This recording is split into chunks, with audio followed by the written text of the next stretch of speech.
এবার চলে যাব বীরভূমে।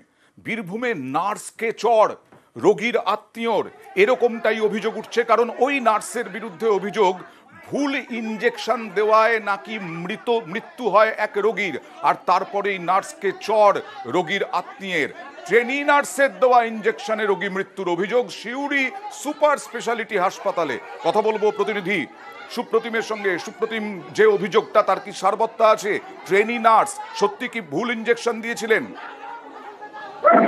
দেখো, সেটা হচ্ছে যে একজন প্রশিক্ষণরত নার্স সিউড়ি সুপার স্পেশালিটি হাসপাতালে, এবং তিনি যখন আজকে ডাক্তারের প্রেসক্রিপশন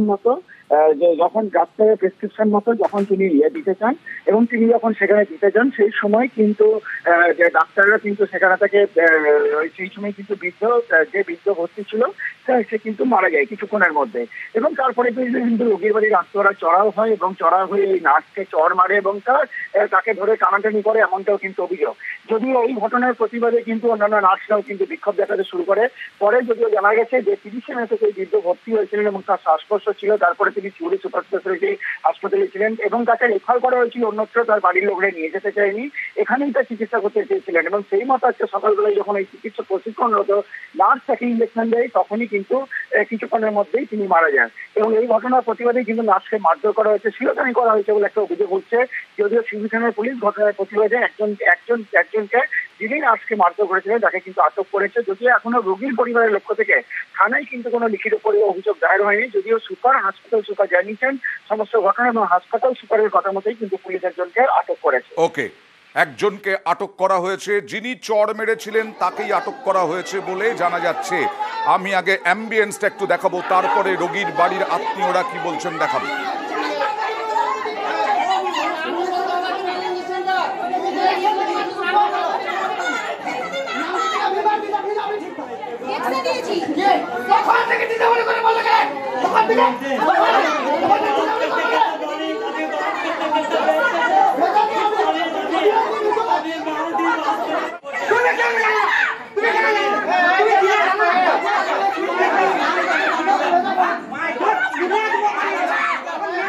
মৃতের পরিবার কি বলছেন দেখাবো।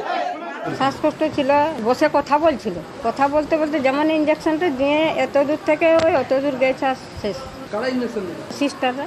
আপনার পরিবারের লোকজন কি নার্সদেরকে মারধর করেছে? না, আমি শুধু ধাক্কা দিই। একজনকে আটক করা হয়েছে। আর সিউড়ি সুপার স্পেশালিটি হাসপাতালের সুপার নীলাঞ্জন মণ্ডল তিনি কি বলছেন দেখুন। আমাদের ওয়ার্ডে 60 বছরের একজন পেশেন্ট ভর্তি হয়েছিল 30 তারিখে, এবং পেশেন্টটা খারাপ ছিল, তাকে বর্ধমানে রেফার করা হয়েছিল, তারা নিয়ে যায়নি। এবং পেশেন্ট পার্টি এই পেশেন্টের অবস্থা খারাপ জানা সত্ত্বেও আমরা হসপিটালে রেখে দিচ্ছি এরকম ডিক্লারেশন আমাদের কাছে দিয়েছে।